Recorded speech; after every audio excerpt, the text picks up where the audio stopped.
अस्सलाम वालेकुम नाज़रीन, आसवाज होम कुकिंग में आपको वेलकम करती हूँ। आज मैं आपके साथ इंतहाई लज़ीज़, इंतहाई मज़ेदार भुने गोश्त की रेसिपी शेयर कर रही हूँ। बहुत जल्दी ये बनकर तैयार हो जाता है और यकीन जाने इतना टेस्टी बनता है। घर के चंद मसालों से ही आप बहुत मज़ेदार सा भुना गोश्त बना सकते हैं। सिंपल से एक रेसिपी आपके साथ शेयर कर रही हूँ, तो रेसिपी को स्किप मत कीजिएगा, एंड तक देखिएगा। और चैनल पर नए हैं तो चैनल को सब्सक्राइब भी ज़रूर कर दीजिएगा। तो चलें रेसिपी स्टार्ट करते हैं। सबसे पहले एक पैन में हम बीफ शामिल कर देंगे। बीफ को मैंने अच्छी तरह से वॉश कर लिया है। 1 किलो बीफ है और हड्डियों के साथ है और फैट्स के साथ है। इसके अलावा इसमें हम प्याज भी शामिल कर देंगे। 2 मीडियम साइज़ की प्याज को रफली कट करके शामिल करेंगे और साथ ही हम इसमें टमाटर भी शामिल कर देंगे। 3 बड़े साइज़ के टमाटर थे और उनको हमने रफली कट करके शामिल कर दिया। इस वक्त मैंने चूल्हा ऑन नहीं किया है। इसको बस अभी हम इन तीनों चीज़ों को मिक्स कर लेंगे अच्छी तरह से।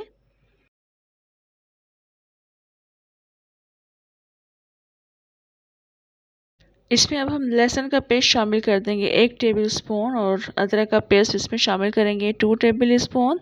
और इसके अलावा कुछ मसाले भी हम साथ ही शामिल कर देंगे। नमक शामिल कर रही हूँ मैं अपने टेस्ट के अकॉर्डिंग 1 टीस्पून। कुटी लाल मिर्ची शामिल कर रही हूँ उसमें 2 टीस्पून। और कुटा हुआ धनिया इसमें शामिल कर देंगे 1 टेबल स्पून भर के। इसमें साथ ही जीरे का पाउडर शामिल कर देंगे 1 टीस्पून, और हल्दी भी शामिल कर देंगे 1/4 टीस्पून।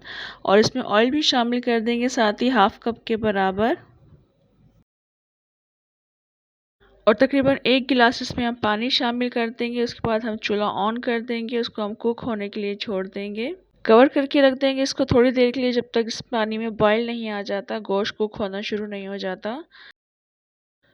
और इस वक्त पानी में बॉयल आ चुका है, गोश्त भी इससे पकना शुरू हो चुका है। एक दफ़ा फिर मैं इसको मिक्स कर दूंगी अच्छी तरीके से, और आप देख सकते हैं गोश्त का भी पानी रिलीज़ हुआ है और 1 गिलास हमने इसमें पानी ऐड किया था। बस यही इसके लिए काफ़ी है, मज़ीद पानी ऐड नहीं करेंगे। बस इसी पानी में गोश्त बहुत जल्दी गल जाएगा। गोश्त के गल जाने तक का इंतज़ार करेंगे। और इस वक्त 40 मिनट्स हो चुके हैं। गोश्त इस वक्त काफ़ी अच्छा गल चुका है। दरमियान दरमियान में चेक भी करते रहेंगे और इसको मिक्स भी करते रहेंगे साथ साथ। इस वक्त गोश्त कम्प्लीटली गल चुका है, 40 मिनट गुजर चुके हैं और गोश्त काफ़ी अच्छा इसमें गल चुका है। और आप देख सकते हैं काफ़ी अच्छा ये भुन चुका है गोश्त भी। इस वक्त हम मज़ीद कुछ चीज़ें शामिल करेंगे। कटी हुई हरी मिर्ची इसमें शामिल कर देंगे। मिर्ची शामिल करने के बाद इसको मिक्स कर देंगे। 1 से 2 मिनट के लिए हरी मिर्चों के साथ इसको भूनेंगे, क्योंकि मिर्चों का बहुत अच्छा फ्लेवर आता है। साथ ही इसमें कटी हुई अदरक भी शामिल कर देंगे, इसको भी डालकर मिक्स कर लेंगे। और इस वक्त हरा धनिया भी हम साथ में शामिल कर देंगे। मैंने इस वक्त इसमें हरा धनिया शामिल नहीं किया था।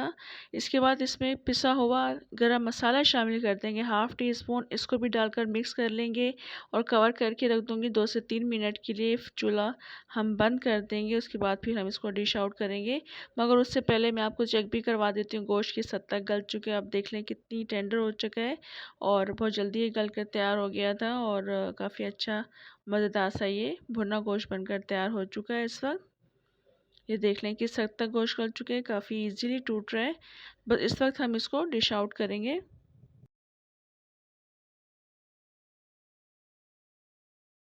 आपने देखा होगा मैंने कितनी आसान से कितनी मज़ेदार सी रेसिपी आपके साथ शेयर की है। आपको देखने से ही अंदाज़ा हो रहा होगा बहुत ज़्यादा टेस्टी और मज़ेदार से भुना गोश्त बनकर तैयार होता है और बहुत जल्दी बनकर तैयार हो जाता है। इस रेसिपी को लाजमी ट्राई कीजिएगा, हाईली रिकमेंड करूँगी। बहुत ही टेस्टी और मज़ेदार सी रेसिपी मैंने आपके साथ शेयर की है।